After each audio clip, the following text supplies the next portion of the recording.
Hola, hola, ¿qué tal? ¿Cómo me les va? Y bienvenidos. Hay una lucha por la memoria del país y el uribismo tiene a su disposición varias formas de imponer su visión del pasado, pero no podrá reescribir la historia jamás.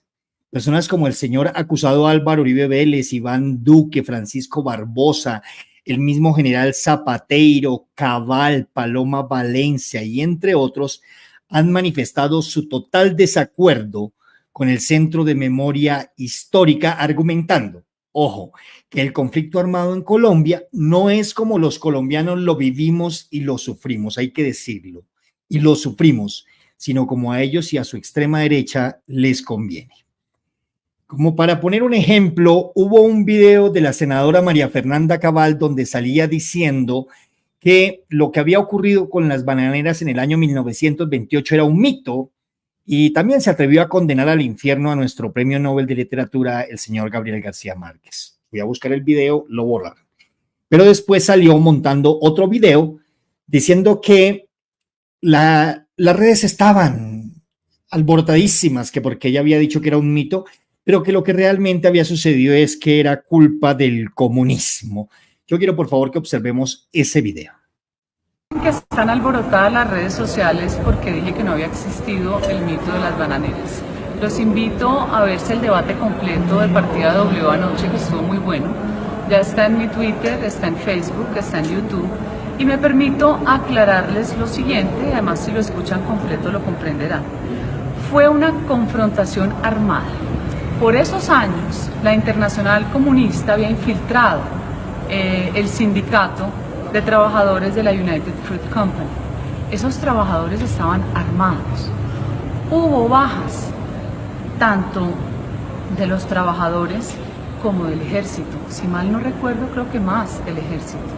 Curiosamente, el general en esa época, creo que era el general Rengifo, abuelo del hoy presidente de la Comisión de la Verdad, el cura Francisco de Rux.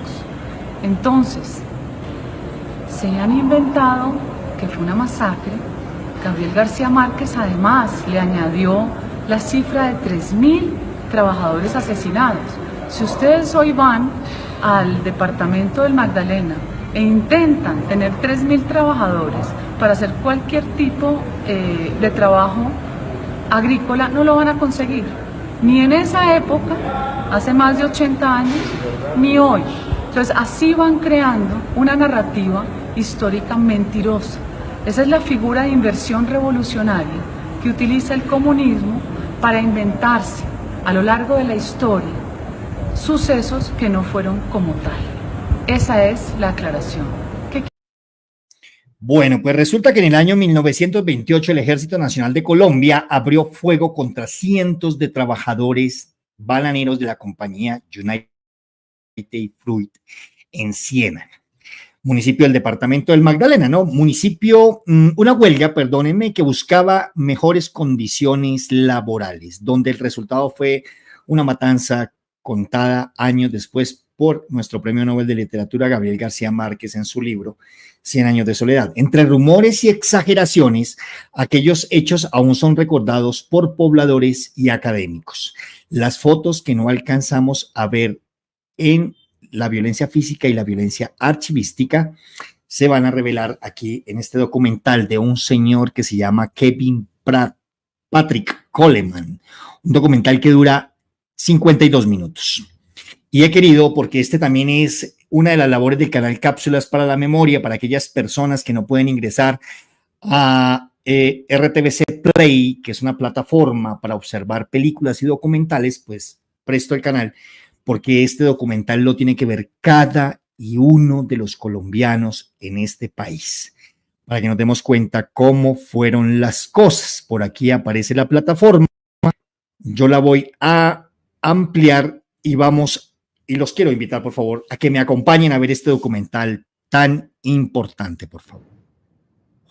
Hace 100 años, la United Fruit Company, ahora conocida como la chiquita Brands International, adquirió tanto poder, territorio y empleados en regiones de América Latina. Se pesa y el proceso. Discúlpeme la pregunta, quiero saber si se está escuchando, por favor, que alguien me diga si se está escuchando. Qué pena, porque yo no lo escucho desde aquí. ¿Alguien, por favor, que me diga? Pedro Gil, ¿se está escuchando, por favor? ¿O Marina Ruedas? ¿Se escucha el documental? Voy a volverlo a colocar, por favor, pues para que podamos verlo bien. Hace 100 años, la United Fruit Company, ahora conocida como la chiquita Brands International, adquirió tanto poder, territorio y empleados en regiones de América Latina que llegó a funcionar como un estado dentro de otro estado. La United Fruit Company, por años, participó en el derrocamiento de gobiernos democráticamente elegidos en Centroamérica y en Colombia, en la masacre de trabajadores bananeros en 1928. Durante décadas, la empresa no permitió que investigadores consultaran sus archivos.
What counts is both what really happened and how it gets remembered. And that's precisely why we have to triangulate different archives. It actually gives me a faith in the fact that people take the risk to rise up.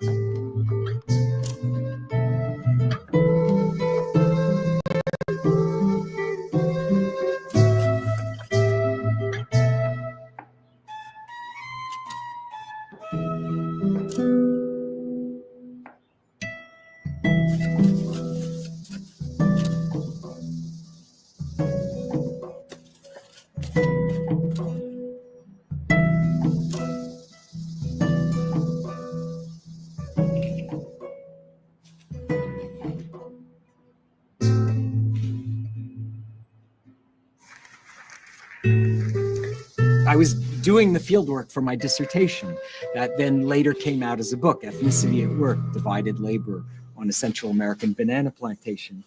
And these were the revolutionary moment. These were the years when there was, the Nicaraguan revolution had just happened, the Sandinista revolution, El Salvador was in revolution, and Guatemala was in revolution. And there was union organizing in all the Central American countries, with it especially strong in Costa Rica. Is housed at Harvard University's Baker Library. It is a corporate archive, which means it's the official record left behind by the company. Ellos pedían y pedían hasta que dijeron, vámonos a la huelga. La consecuencia no directa, pero que se va a derivar de alguna forma de esa guerra, que es la pérdida de Panamá. La gente, cuenta la novela, no se movió. Their photographic archive is kept at the Harvard Business School in Boston. And of course, the company was based in Boston, but its operations are in Central America and the Caribbean, Colombia. Esto era un paraíso en esa época.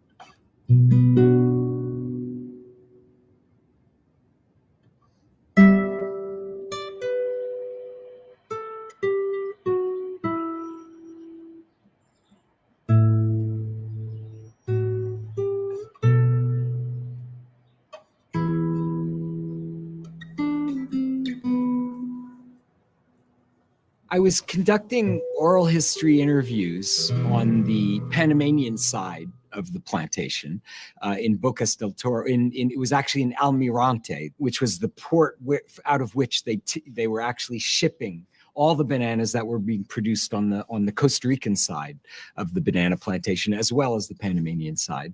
And there was an old watchman, a watchiman they call it, which is the word for watchman all through Central America. So I was interviewing him over and over, and he was getting bored with my constant questions, repetitive questions. He was a super nice guy. I had been hanging out with him so much that he would invite me over to his house and cook a meal for me.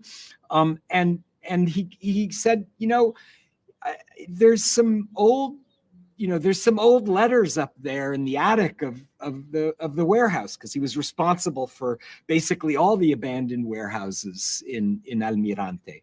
And maybe you'll find something interesting. I thought, oh my gosh, this is great. And it was like too good to be true, because I'd gone up to New York City to the headquarters, and they had told me that they had burned all the archives. Was asking it in all the local plantations as well, and management was telling me, no, we don't keep historical archives. And it didn't make sense to me, because I could see that they were keeping such great records in the contemporary archives, because I was getting access to those. There was a set of 4 to 5 dozen banana boxes that were full of this beautiful archive that I only took out a tiny fraction of it, but I realized that this was extraordinarily valuable. At first, my first instinct was to write it down, sort of to respect the archive. And then I realized, no, there's rats running all through this. There's rain falling through the roof. There's termites eating them. I also realized, my God, they meant to destroy this archive. They had thought this archive was destroyed. They'd probably received a formal order to destroy the archive. I couldn't take them out, because I had to take the only way to get in was to take was literally to go on a Chiquita banana train car on the train track built by the United Fruit Company to get back up to the Costa Rican border, and then shift to walking across the border, where I had my motorcycle to then take me to a plantation. I had gotten permission to stay in workers' barracks. If they saw me taking it out, obviously I'd never be allowed on the plantation again. Maybe they'd beat me up. Maybe they'd fire the worker, the watchman who had given me access to it. So the only thing I could do was basically take out, few enough letters that no one would seize them. And I took them out slowly, visit by visit, whatever I could fit under my shirt.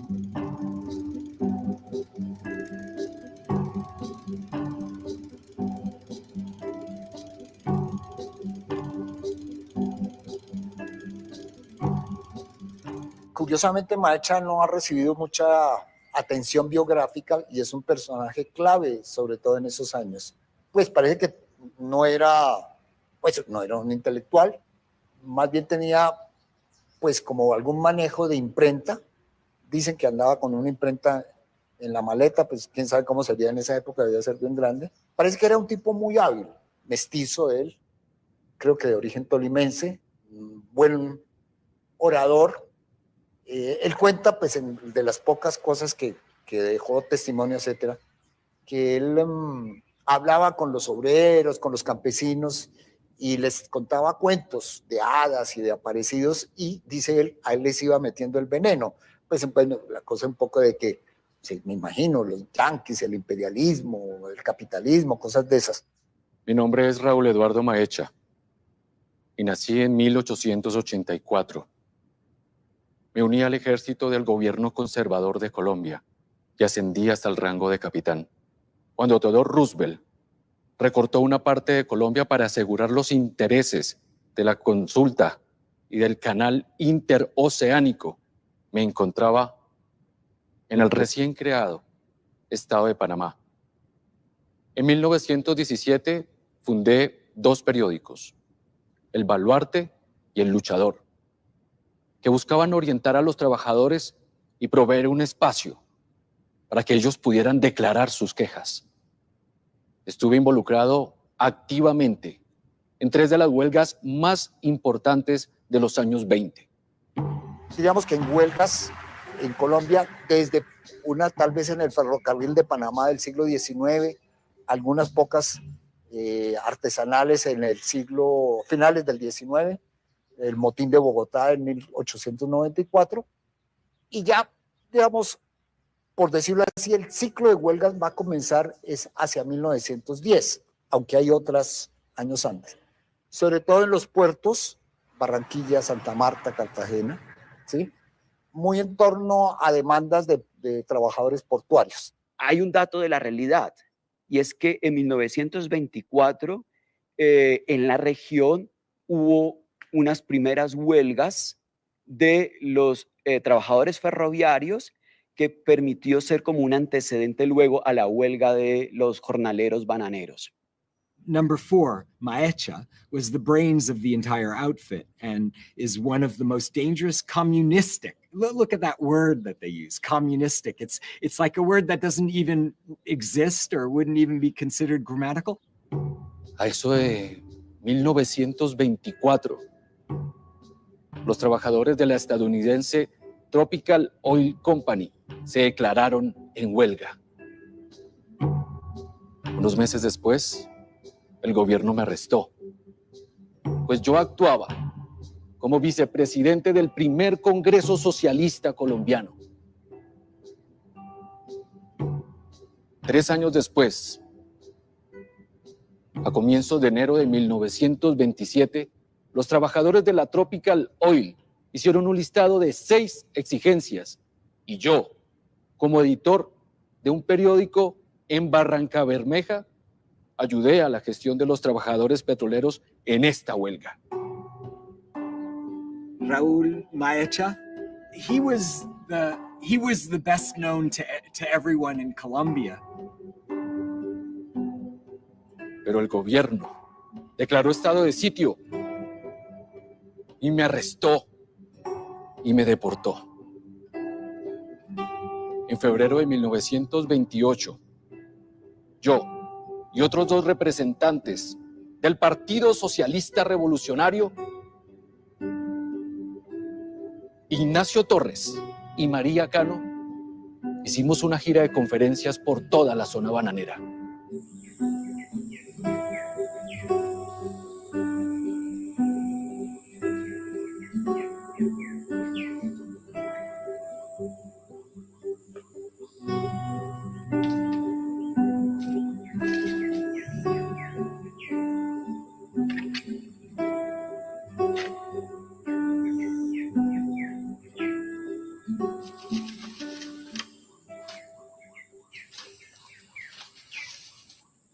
María Cano es de clase media, vinculada con la familia Cano, los fundadores del periódico El Espectador, gente pues liberal, librepensadores.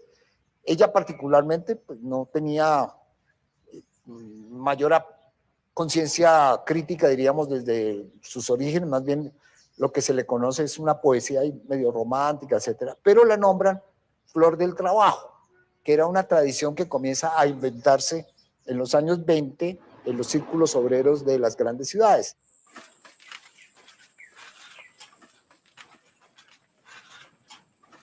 El proceso del banano primero se cosecha en el campo, luego lo trae el carruchero luego se pasa al proceso de desmane, luego el proceso de selección, que también llamado saneo.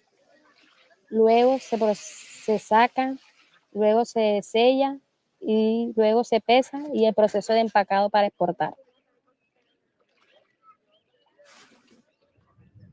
La noche de octubre 6 de 1928, los delegados de los trabajadores se reunieron para discutir sus quejas y exigencias. Erasmo Coronel, mi amigo, que vemos de corbatín en nuestra foto grupal, habló a favor de una huelga. Alrededor de las 5 de la mañana nos convinimos en un listado de 9 exigencias. Primera, seguro colectivo, que se encuentra en la Ley 37 de 1921 y Ley 32 de 1922.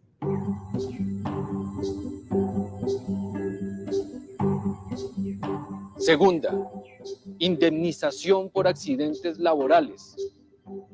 Tercera, lugares de habitaciones más higiénicos y un día de descanso a la semana. Cuarta, el aumento en el salario en un 50% a todos los trabajadores con ingresos más bajos. Quinta, la descontinuación de los comisariatos. Sexta, la eliminación de notas crédito en lugar de dinero. Por eso es que a los cienagueros no les convienen los comisariatos y ellos estaban dentro de los 9 puntos que ellos exigían que los comisariatos los desaparecieran. Séptimo, pagos semanales en lugar de quincenales. Octavo, reemplazo de los subcontratantes por contratos directos con la compañía.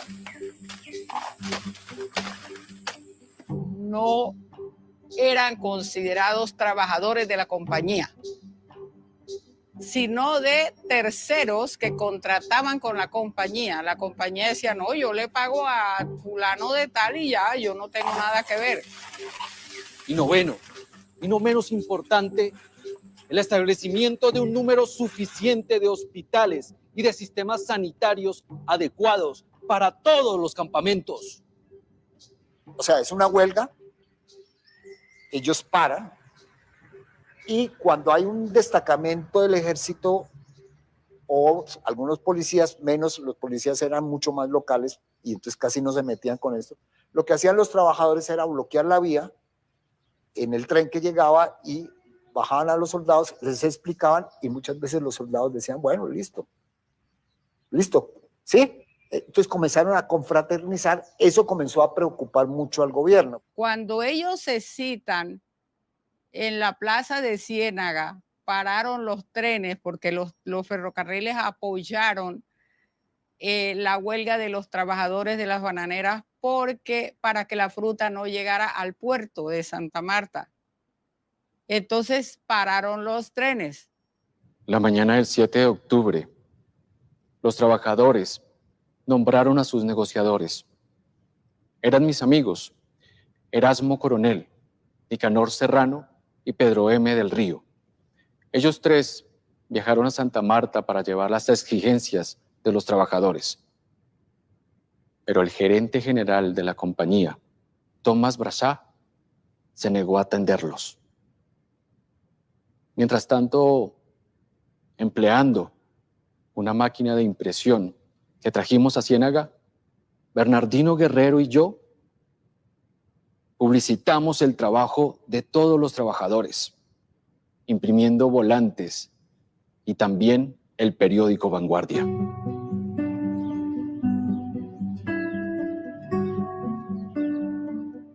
Carlos Cortés Vargas es una figura muy, muy nefasta dentro de esta memoria histórica de la masacre de las bananeras, porque él fue prácticamente el culpable de que se dieran los hechos por adelantarse a tomar decisiones cuando se estaba pendiente de una orden del gobernador, a través del gobernador del gobierno nacional, para sentarse a conciliar con la compañía.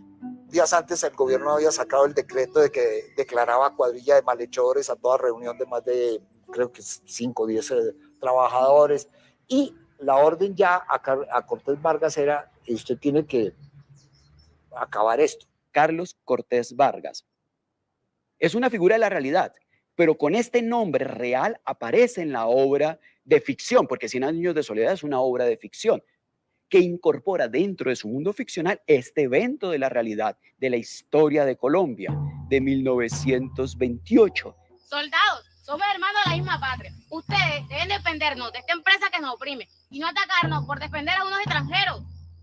Cortés Vargas dijo estos artículos de la siguiente manera. Artículo primero. De conformidad con el decreto legislativo número 1 del 5 de diciembre de 1928, ordenó perentoriamente la disolución de toda reunión superior a 3 individuos. Artículo 2. Ordénese a la fuerza pública, según las restricciones legales, disparar sobre la multitud, si fuese el caso. Y artículo 3.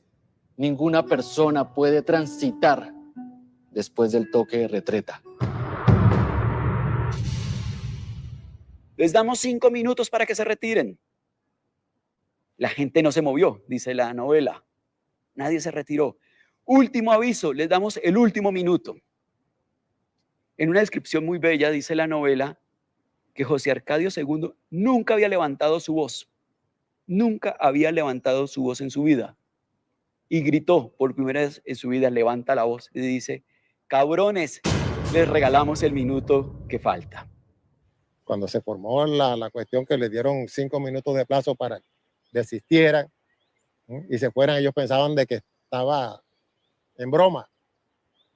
Y resulta que cuando llegó el último plazo le dijo, bueno, fuego, harán fuego. Comenzaron a disparar y había mujeres con niños, había gente mayor, había gente con ollas de sancocho, habían papayeras, porque todo eso parecía una fiesta patronal.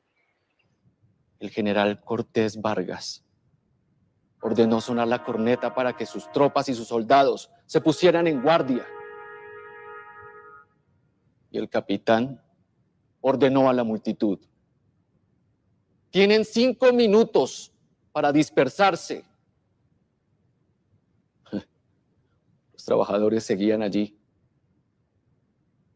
5 minutos después, volvió a sonar la corneta. Nadie se movía. Tienen 1 minuto, se escuchó la voz. 1 minuto, o abriremos fuego. Volvió a sonar la corneta, pero nadie se movía. Durante el transcurso de ese minuto, el ejército gritó varias veces: señores, dispérsense, vamos a disparar. Les regalamos el último minuto que falta. Gritó una voz dentro del tumulto.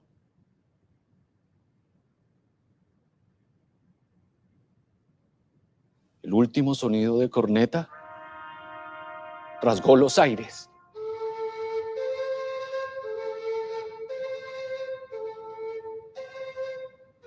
Y la multitud parecía clavada al suelo. ¡Fuego!, gritó el general Cortés Vargas, y dentro de la multitud se escuchó una voz al unísono que gritó: ¡tenderse!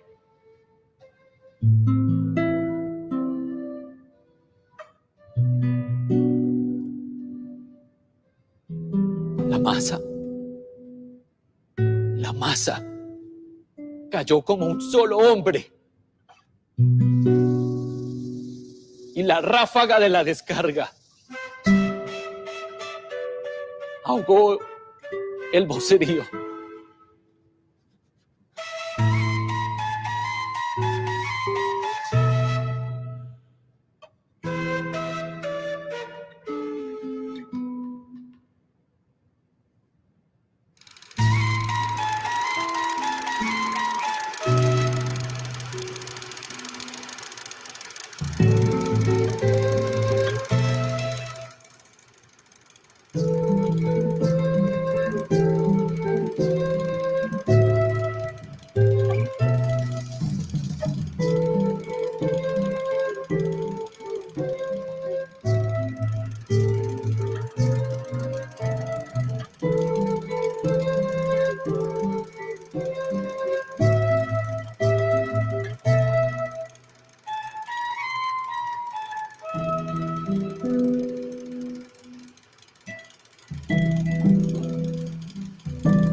Hubo masacre, más de 3 personas fueron asesinadas allí. El mismo gobierno reconoce que hubo 9. Ya los 3.000 de García Márquez, pues es evidentemente un poco fantasioso.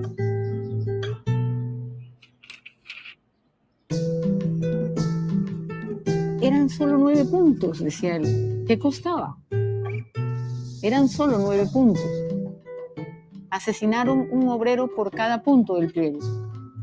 Por cada punto del pliego.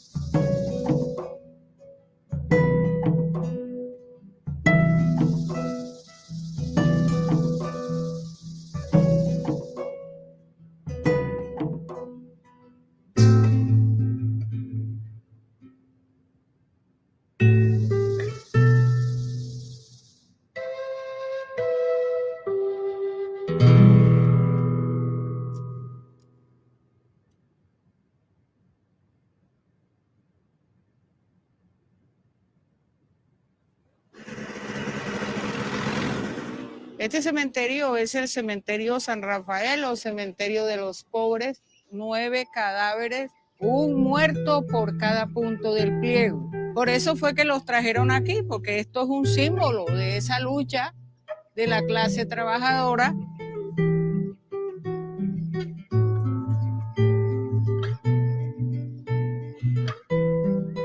Las personas que aquí mataron, las embarcaron en el mismo ferrocarril, como si fueran racimos de banano, se los llevaron a Ciénaga, allá los embarcaron en un carro, en unos camiones y los llevaron a la playa y de ahí los embarcaron en un barco y los tiraron mar adentro. Allá los desaparecieron, por eso se dice que nunca se supo la cantidad de muertos que hubo. ¿Cuántos habían? El número no se sabe exactamente. Es un cálculo rápido que hace el personaje de ficción, José Arcadio II, y dice lo que le cupiera a la plaza. Quizás 3.000 personas, 3.000 huelguistas. Para que un diplomático llegue a hablar de 500, 600 muertos, ¿sí? Entonces, claro, diría estos bárbaros colombianos, pues es una república bananera que resuelven así sus asuntos. Pero de alguna forma estaban implicados porque la narrativa de la United Fruit Company fue la que en últimas obligó también de alguna manera al ejército a intervenir.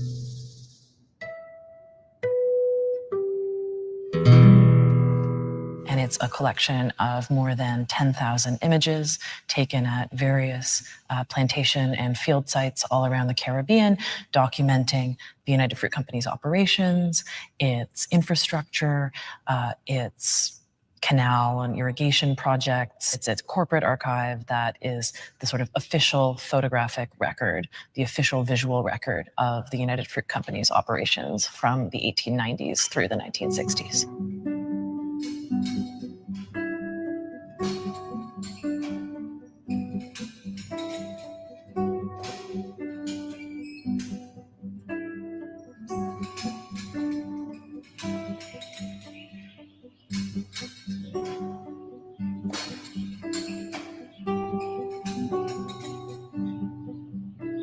We have images in this collection from United Fruit Company operations in Cuba, in Guatemala, in Colombia, of course, where there are more than 350 images, Jamaica, Honduras, Costa Rica. It's interesting to look at the ways in which this archive documents the way in which the company wanted to see itself. So as a bringer of modernity, of technology, of infrastructure, and of progress to a region that was supposedly underdeveloped.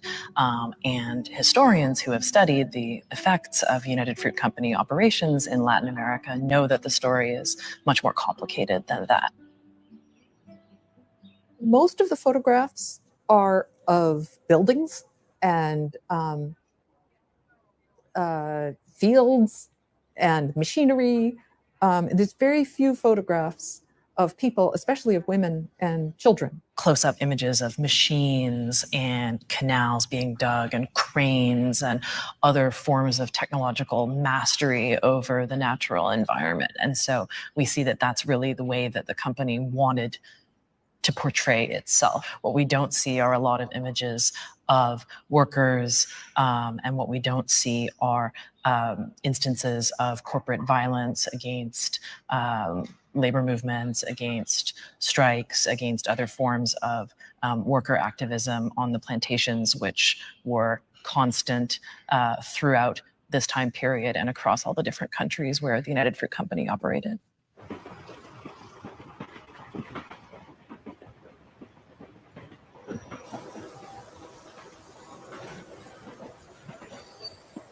Mi abuelo, cuando la época de la huelga, vivía en Ciénaga, Magdalena. El día 5 de diciembre, tipo 2 de la mañana, el Ejército Nacional lo despertó a esa hora para que aprendiera la máquina y se dirigiera aquí a Prado, Sevilla, porque en esta casa, como era la única casa de material que existía en la época, aquí se atrincheraron todos los gringos para protegerse, porque ya los huelguistas, eso era una turba enardecida, que venían dispuestos a incendiar a los gringos que aquí se encontraban. Fue una de las masacres más grandes que hubo aquí de la zona bananera, fue aquí al frente de la casa, que fueron cuando iban con los timbos de gasolina a prenderlos a ellos, a quemarlos. Meses después, un obrero bananero rememoró. Erasmo Coronel era un muchacho que hicimos aquí. Era sencillo y muy bueno. Un día después, el ejército me disparó a mí, en mi pierna, cuando yo intentaba escapar.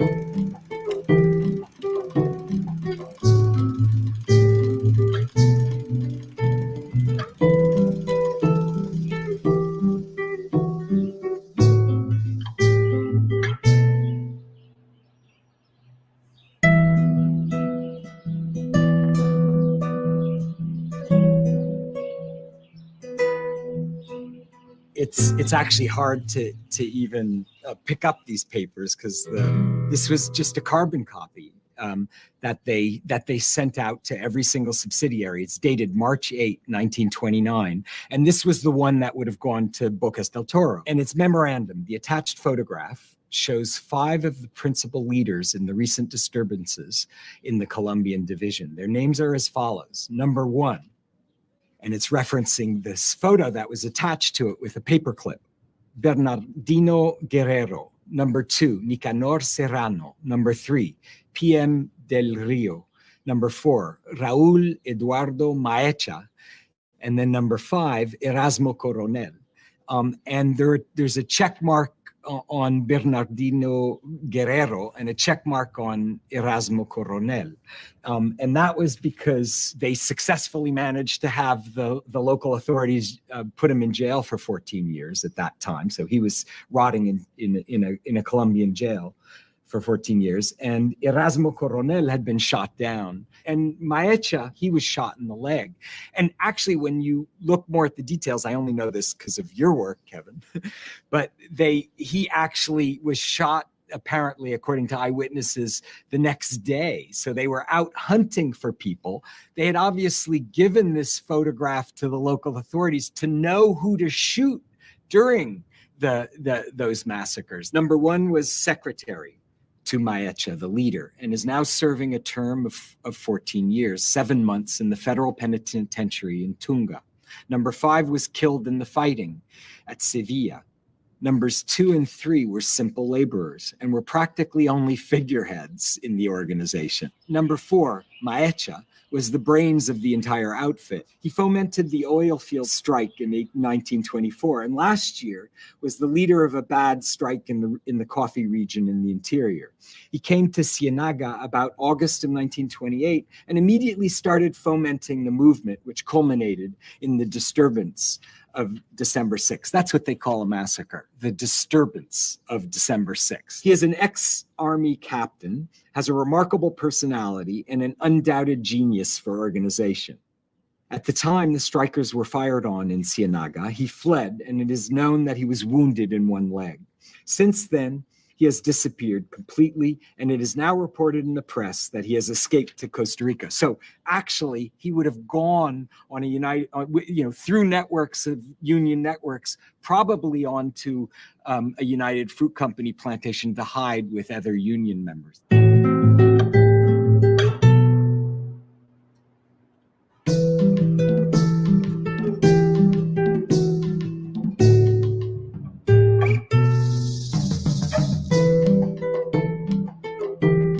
You managed to find this obscure publication. He wrote a memoir right afterwards, 1929. He wrote a memoir trying to justify it and published the photograph.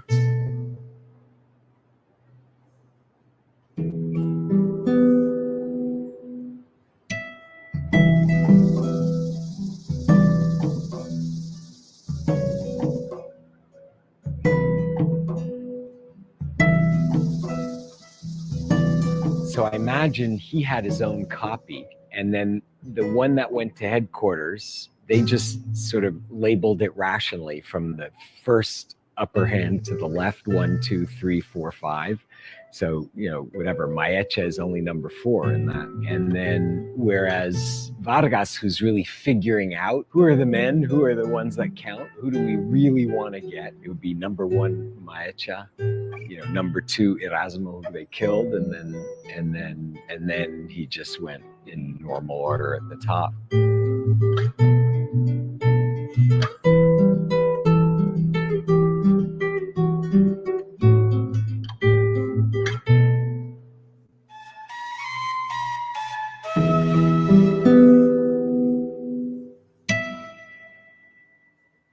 It's amazing because it's a classic studio photograph, right? You only go to a studio to get yourself photographed on momentous occasions. And all the banana plantations have photo studios. That's where money is. And so they knew they were onto something big. They were organizing, they were excited, and they dressed their Sunday best, and they posed with that dignity that's so unique to that era and to Latin America. So it's a moving photograph. And what's so tragic about it is that the company must have developed a relationship with that photo studio to monitor workers. and then, paid him to make multiple copies, send them up to headquarters, and then that was marked up in headquarters and marked up in the way they understood it, just rationally in sequential order. And then it was, a blank copy was sent to Vargas, and he, marked it by order of who to kill, literally, and who to capture. And to think that photograph is then sent to Panama, it was sent to Costa Rica. That means each place got a photo, right? Each person that received that memo, and it's a carbon copy memo, so there were lots of them, and that went to whatever, half a dozen subsidiaries.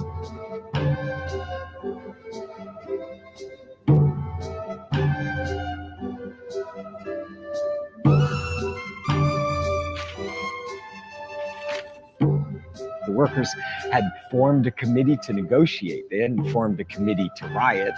They had formed a committee to be respected in front of the courts, to force the United Fruit Company to follow the rule of law in Colombia. And the United Fruit Company just refused to do anything, refused to even meet with them.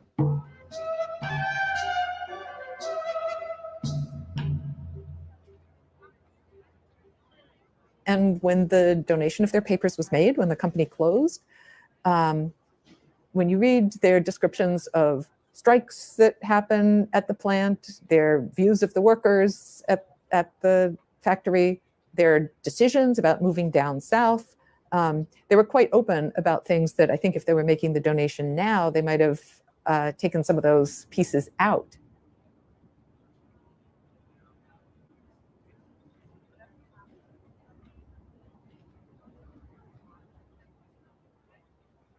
Some of the destruction in 1928 that if you look at the company reports, I think they took some of these photographs to emphasize the sort of irrationality of the destruction that happened in 1928. I mean, that's what's so great about triangulating multiple archives, is that you can get at those complex dynamics of, what does a riot mean, and who is responsible for the riot, the company or the workers, and what were the logics of it? Should it be called a rebellion? But this also has another message, so why did workers attack the commissary? Well, if you look at newspaper accounts from the time, if you talk to people, these commissaries played a role in the exploitation. That is, workers are paid in scrip. They have to spend it at the commissary. The goods are overpriced. It's part of a whole system of keeping workers under company control. There's no people in these. You don't see the destruction actually happening, but you can just see behind it the level of outrage and how many people were involved in this and what's happening when you see the level of destruction. In addition to all of the other ways that it exploited the regions in which it worked, it also kept the records of everything it did in those regions.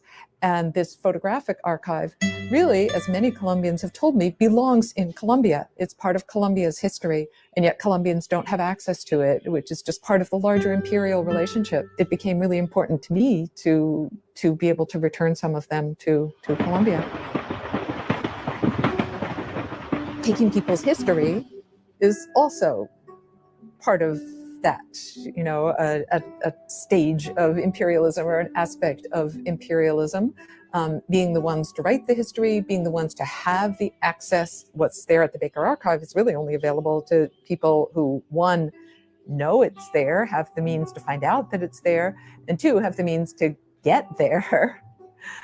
Which is exactly why I thought the repatriation was important, because how many Colombian scholars are going to be able to get to Boston? I was especially interested in photographs related to the 1928 massacre, and to photographs that I thought showed something about the social conditions in the Banana region, showed something about social relations of company operations. I think those were my main motivating factors, and part of it had to do with the 80th anniversary and the fact of the role that this massacre plays in Colombian history.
sí, pero casi muy poco, como sea, yo creo que no estaba nacida todavía. Cuando ese tiempo escuché de esa masacre, pero no, si estaba nacida estaba muy niña. No me acuerdo así, digamos que mi papá siempre decía de las masacres bananeras, pero nunca supe qué fue realmente lo que pasó así, ¿no? Casi de esa masacre, de esa historia no sé casi nada. Pues no. O sea, no. Porque yo no soy de acá. Yo tengo, por acá mi papá me trajo para acá, pero nosotros no tenemos mucho tiempo de estar por acá.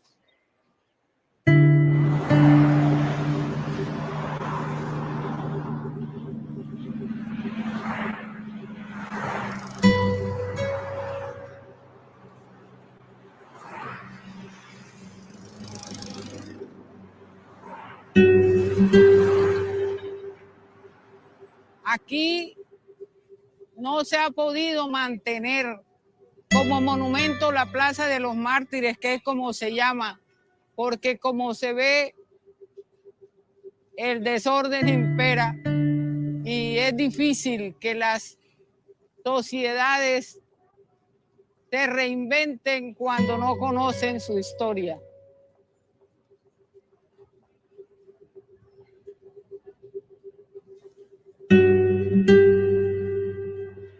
La historia que me contó mi mamá fue que cuando yo apenas tenía 6 años, cuando eso pasó. Y solamente sé que me dijo que lo mataron porque no sabía por qué lo habían matado. Según me cuentan mis padres, que eso ocurrió porque ellos peleaban por un mejor futuro, que tuvieran un mejor sueldo y no fueran estafados, era lo que me contaban mis padres. Y que por eso ocurrió, como no llegaron a un acuerdo, por eso sucedió lo que sucedió.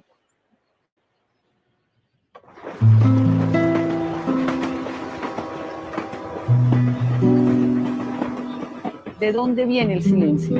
El pueblo se llenó de terror, se llenó de miedo y dejaron la enseña de muerte a quien se atreviera a seguir reclamando. Y el pueblo se escondió, cerró las puertas y cerró los ojos y cerró los oídos y la memoria. Y no querían recordar eso.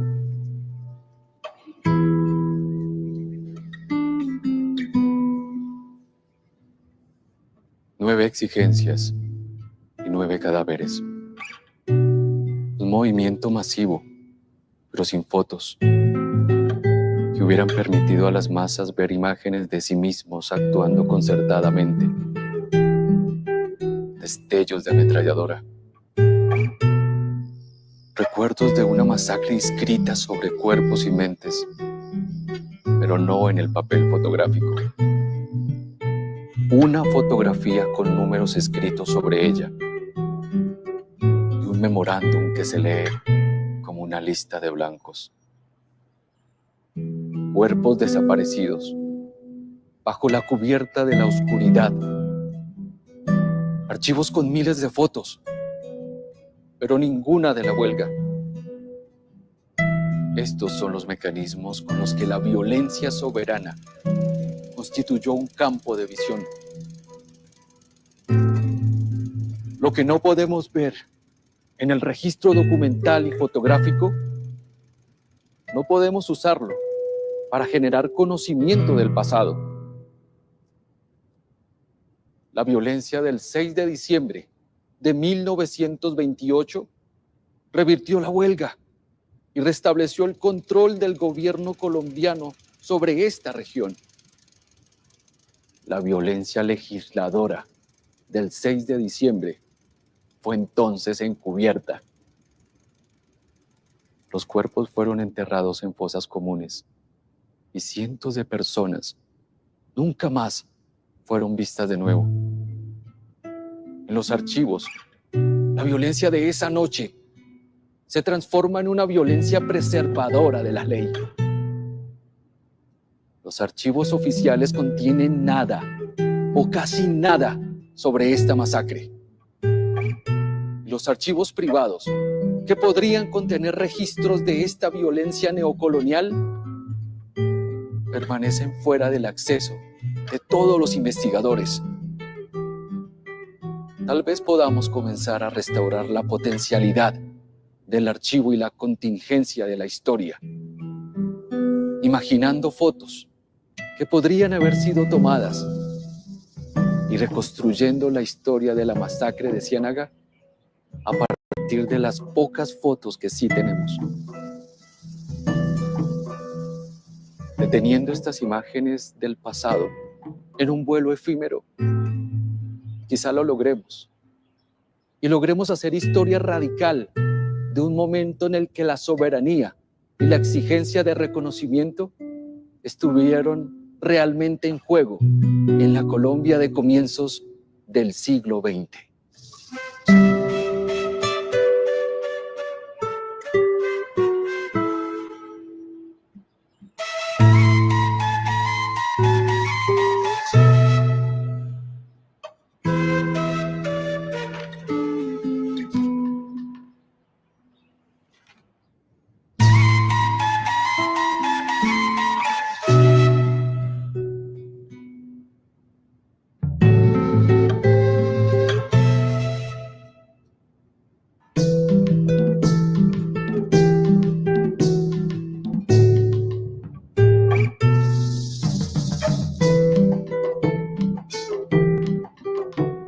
Entre 2001 y 2004, la gigante bananera Chiquita Brands International pagó a un grupo paramilitar de derecha llamado Autodefensas Unidas de Colombia casi $2 millones.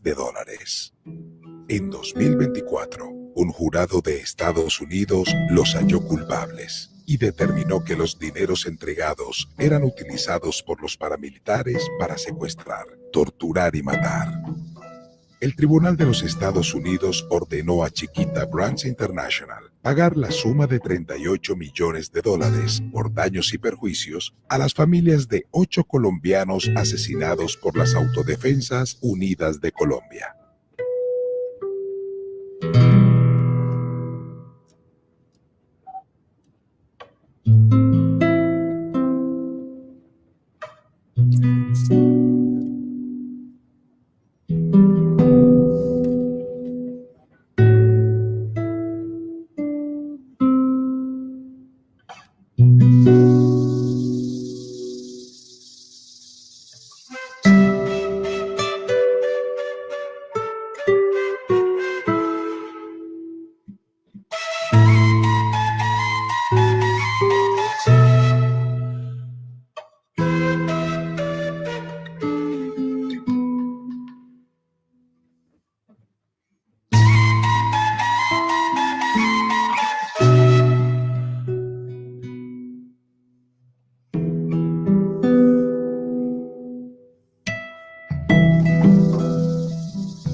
Bueno, y tuvimos que irnos hasta el año 1928 para darnos cuenta, por medio de este documental de RTVC Play, Señal Colombia, los medios públicos tan importantes, cómo es que han venido actuando los gobiernos desde aquel entonces con nuestro pueblo colombiano. La cosa resumida, sencilla: nos masacran, nos asesinan, nosotros ponemos la sangre, nos arrinconan en nuestro propio país, mientras ellos se llevan nuestras tierras. Y todo es una lucha y una pelea y una guerra y un pueblo valiente que se levanta y lo acuestan, se levanta y lo acuestan, se levanta y lo acuestan. Y esto fue en el año 1928.